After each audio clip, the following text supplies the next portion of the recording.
E aí galera, beleza? Vitor Serão aqui do Programando Soluções e no vídeo de hoje eu vou mostrar o que é e como utilizar o Switch Case no JavaScript. Antes eu só queria deixar um recado, me siga lá no Instagram, que lá eu coloco conteúdo de segunda a sexta. O Instagram é @Programando Soluções e o link está aqui na descrição. O Switch Case ele é uma estrutura condicional igual ao if, e normalmente ele é utilizado quando precisa analisar diversos valores de uma mesma variável. Porque dessa forma pode ficar mais legível e mais fácil de entender, aí em vez de ficar com um if else muito grande, ok? Antes de começar a prática aqui, eu deixei pronto uma imagem que mostra a estrutura do switch case. Então aqui ele tem o switch que vai ter a condição que a gente vai analisar, então uma variável que será analisada, e aí dessa variável a gente tem os casos dela. Então aqui, o primeiro caso, ele vai executar o primeiro bloco de código, o segundo executa o segundo e assim sucessivamente. Esses casos que são as condições, igual tem lá dentro do if, porém ele vai ficar aqui dentro de cada caso. Então, por exemplo, aqui no switch, a gente vai verificar uma variável, vamos supor número, certo?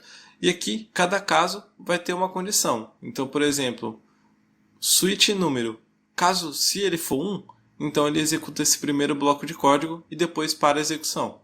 Caso o valor da variável número seja 2, ele vai executar o segundo código, e caso seja 3, executa o terceiro.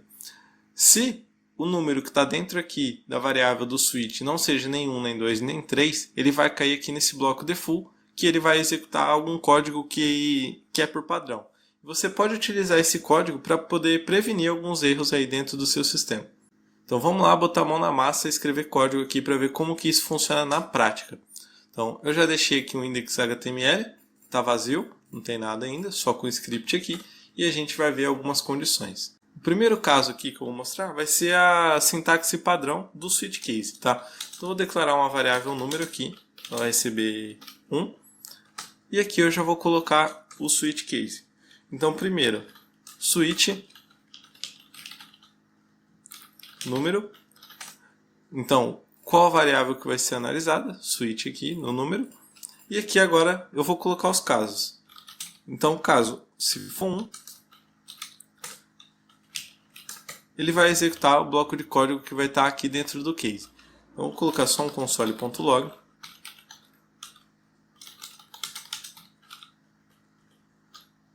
E pronto. Aqui, depois no final do case, eu vou colocar uma instrução que vai ser o break. Essa instrução, ele diz basicamente para o código, se ele achar, se for 1, exatamente 1, ele acha a primeira condição e quando chegar aqui no break, ele sai da execução do switch aqui. E isso evita passar por todos os casos desnecessariamente. Então, coloquei o primeiro caso. Então, caso for 1, vai exibir isso na tela. E vou colocar mais um caso aqui. Caso seja 2, exibe o número E2. Certo? Então, essa é a instrução padrão do switch case. Então, a gente avalia alguma variável e aqui a gente tem os casos para verificar cada uma delas. Cada um dos casos a ser testado aqui na condição. Certo? Então, vamos dar uma olhada aqui. Vou abrir o terminal. Vou abrir aqui o navegador. Já está aqui no index.html. E se eu atualizar, repare que ele imprimiu aqui no console que o número é 1. E ele imprimiu isso exatamente porque aqui na variável declaramos como 1. Certo? Se mudar aqui para 2 e voltar aqui na tela, ele vai mostrar que o número é 2. Certo? Porém, caso esse número aqui seja 3, por enquanto esse switch case não vai fazer nada. Deixa eu voltar aqui para o console. Então, ó, ele só passou aqui e não exibiu nada na tela, porque a gente ainda não colocou a instrução default. Então, para colocar isso, eu vou duplicar esse código aqui. Vou deixar isso daqui comentado. Vou colocar aqui só sintaxe padrão.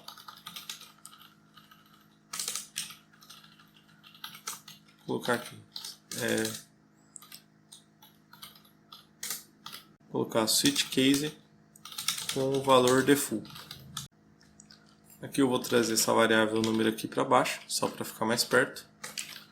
E pronto. Aqui agora, nessa instrução do switch, vou adicionar mais uma, que vai ser o default aqui embaixo. E vou colocar um outro console.log. o número, o número não é nem 1 e nem 2, certo? Só para exemplificar aqui, vou colocar um break também. Então pronto, sempre que esse número não for nenhum, não for 1 e também não for 2, ele vai cair aqui na instrução default, certo? Então, nesse caso aqui, como o número já é 3, ele vai cair e vai mostrar que o número não é 1 e nem é 2. Então, vou voltar na tela. Então, ó, ele mostrou aqui a mensagem mostrando que ele caiu lá no bloco default. No caso, se eu declarar qualquer outro número aqui, se eu colocar 50, ele também vai exibir a mesma mensagem porque ele cai no bloco default. Ele só volta a mostrar aqui caso eu coloque 1 ou 2. Então, aqui ele já mudou a mensagem. Outro ponto interessante também é que o switch case ele avalia, ele usa a expressão estrita aqui para avaliar esses números, certo? E o que é isso, né? É aquela validação com os 3 iguais, certo? Que ela valida também, além do valor que está dentro da variável, o tipo dela. Ou seja, no caso, aqui eu estou validando o número se ele é 1 como inteiro, né? Se eu colocar aqui 1 como string, ele já não vai validar e vai cair aqui no bloco default. Quer ver? Vamos dar uma olhada na tela. Então, ó, no caso, ele já mostrou aqui que o número não é 1 nem 2, embora o número aqui esteja como 1, ele está avaliando também o tipo, e isso é muito importante, porque pode ocasionar algum problema aí no seu sistema. E outro ponto também, é importante sempre colocar o default, porque normalmente o sistema, o switch e tal, pode estar dentro de alguma função, e quem chama essa função pode ser que espere algum retorno. E aí, se você não retornar nada, pode ter algum outro resultado inesperado aí dentro da aplicação. Então, o ideal é você usar o bloco default aqui para realizar algum tratamento, sabe? Então, por exemplo, no caso, se ele retornar dentro do 1 aqui, ele vai retornar uma expressão, alguma coisa. Aqui no default você retorna um nulo e faz alguma outra condição em algum lugar para ele não quebrar aí a sua aplicação. Outra forma de utilizar o switch aqui, vou duplicar esse código mais uma vez, é colocando várias condições juntas, certo? Então, aqui no caso, o número eu vou deixar como 1 mesmo, e aqui vamos supor que você precise avaliar se esse número é 1 ou é 2. Né? No if, faria da seguinte forma. Deixa eu só trazer o número aqui para cima. If número igual a 1 ou número igual a 2. Se quisesse ver se é igual a 3, teria que fazer isso e ir fazendo para ver quantos números a gente quer avaliar, certo?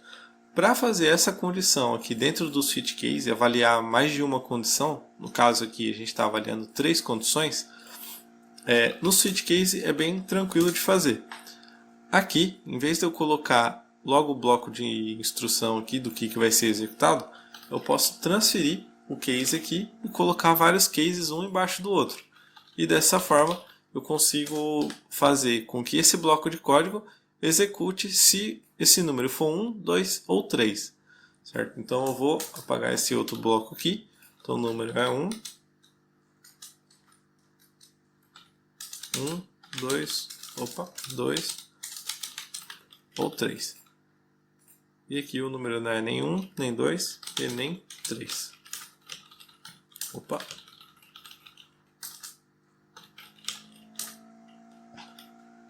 Certo? Então, dessa forma, é possível encadear aqui as condições como se fosse a condição OU lá dentro do if. Certo? Então, nesse caso que o número é 1, ele vai cair e vai mostrar aqui. Ó, mostrou aqui. Se eu colocar esse número como 2, ele também vai cair aqui. Certo? E se eu colocar como 3, ele também vai cair e vai mostrar normalmente. Porém, quando eu trocar isso daqui para 4, que é uma condição que não tem nenhum caso aqui, ele vai pegar e vai mostrar a mensagem default, que o número não é nem 1, nem 2 e nem 3. Certo? Então ele passou por todas as condições aqui e caiu para cá. E isso pode ser útil, por exemplo, utilizando o exemplo aí do mundo real, vamos supor que você queira saber em qual trimestre do ano que está sendo avaliado aquela variável. Né? Então, variável trimestre aqui. quer dizer, a variável mês aqui, em qual trimestre que ele está. Então, se tiver 1, 2 ou 3 no mês aqui, vai estar dentro do primeiro trimestre do ano, certo? Então, você pode fazer a chamada dessa forma. E aí, você pode fazer também aqui do segundo trimestre. Então, só colocar 4, 5, 6 e vai ficar aqui dentro do segundo trimestre do ano. Como está 4 aqui, deixa eu só trocar a avaliação. Aqui ele já vai imprimir que está dentro do segundo trimestre. Certo? E imprimiu aqui bonitinho. Beleza? Então é isso. Se esse conteúdo te ajudou de alguma forma, curta aqui o vídeo. Se quiser, pode deixar qualquer dúvida, sugestão ou feedback nos comentários que eu vou ler e responder. Se inscreva no canal e ative as notificações para receber os próximos conteúdos. E nesse vídeo eu vou ficando por aqui. Espero ter ajudado. Até o próximo vídeo. Valeu!